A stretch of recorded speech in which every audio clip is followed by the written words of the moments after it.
hospital room, the nurse said to my wife, if you care to, you can stay overnight if no one complains. My wife stayed overnight on the 12th of February all the way through to April 17th. She was there 24/7, every minute of every day. And thank God, because, you know, I couldn't scratch my nose, I couldn't scratch my ears, I couldn't do anything like that. At night when I woke up, and I woke up many times during the night, my tongue would be like a cotton ball in my mouth, and I needed water because of all the steroids I was taking. And my wife was there to give me a drink of water. It was amazing what she did for me.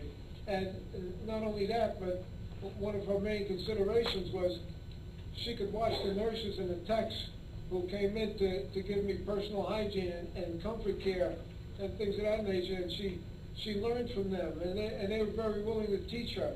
And she learned all of that because she realized that at some point we would be discharged home, and she would have to be the one who was taking care of all of these things. And she does an outstanding job. There's no doubt in my mind that the best investment I ever made in my life happened about 43 years ago when I put two words together and said I do.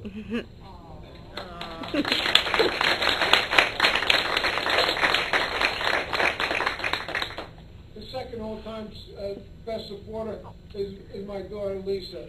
My daughter Lisa was working at the time. She's still working. She didn't get laid off. She was working at the time, and every day after work, she would come directly to the hospital every single day, and she would stay there until visiting hours were over. On weekends, she'd be there all day Saturday and all day Sunday.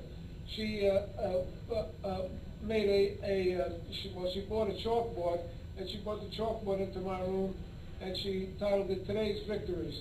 And anything I did that I had not done up until that point since the day of the accident, she would mark it down, moved his right index finger, took 2 steps in therapy today, whatever it was, and went down there so that I would know that I was making progress.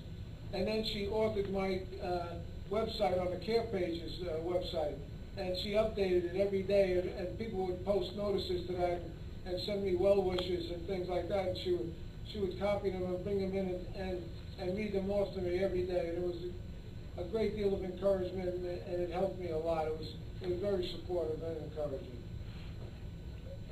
Aside from them, you know, I had a great deal of excellent professional help. Starting off with the doctors.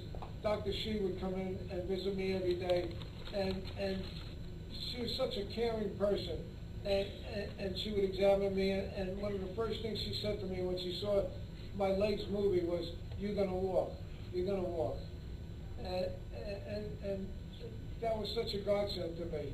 And Dr. Battis also, when Dr. Battis came in and examined me, and he asked me to push against his arms, and I did it with such force that the Dr. Battis did a Filipino version of the Irish jig.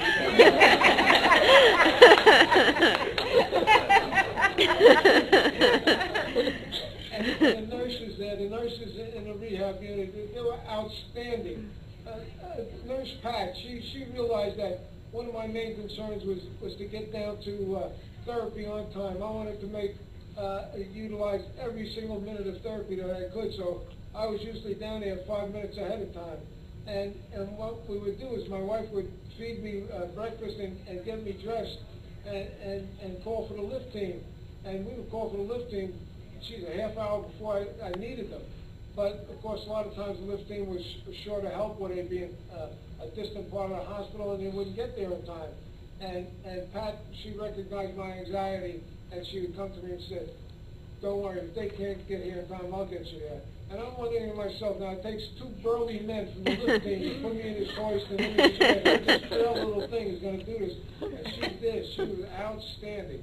And so many things that she did. She instructed my wife on ways to do things to take care of me. And I'll never forget her. She was a wonderful person. Another nurse that I have to mention is Yusan. She's of Korean descent, and I was in Korea when I had served in the Army. And during my time over there, I made friends with some Koreans, and I tried to learn some of the language. And I learned the song. I learned the song over there, and I still remember it. They sang it for USON one day in a hospital bed. And from that day on, she was like my best buddy. Every time she came in, whether she was my nurse or not, she would come in and spend at least 10 or 15 minutes just drawing with us and joking around and having a good time. And it was just a joy to have her come in there, and I love her very much. There were many nurses that were like that, and unfortunately I don't remember all of their names because some of them were only there 1 or 2 times, but the ones that did come in on a number of occasions, I do remember their names, and I just want to point them out. Victoria was one who I haven't seen her since that time, and ironically, I saw her today since then, the first time since then in the lobby when we first came in today. Victoria and Cecile, Dawn and Richard, these nurses, I don't know where they come from, but they are really wonderful people. And some of the techs were also in that same caliber. Terry was one of the techs that he would come in to me and he would say, I think you need a shave, I'm going to shave you today, or if I have time I'll shave you today, or if not I'll shave you tomorrow. But he was a wonderful guy. He would come in and talk about his home life and things that he did, and I really enjoyed talking with him. And Dingra, another tech, that very compassionate person, always looking to help and coming in and asking, if there's anything we needed. And Joey was the laugher. He would come in, he constantly had a smile on his face, always joking and laughing, and he was able to lift my spirits even at times when I felt kind of down.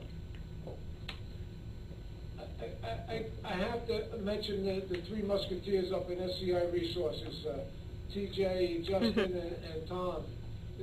These guys are quads themselves, and they gave me a wealth of information that I wouldn't have been able to get anywhere else. I mean, there's nothing like talking to someone that's been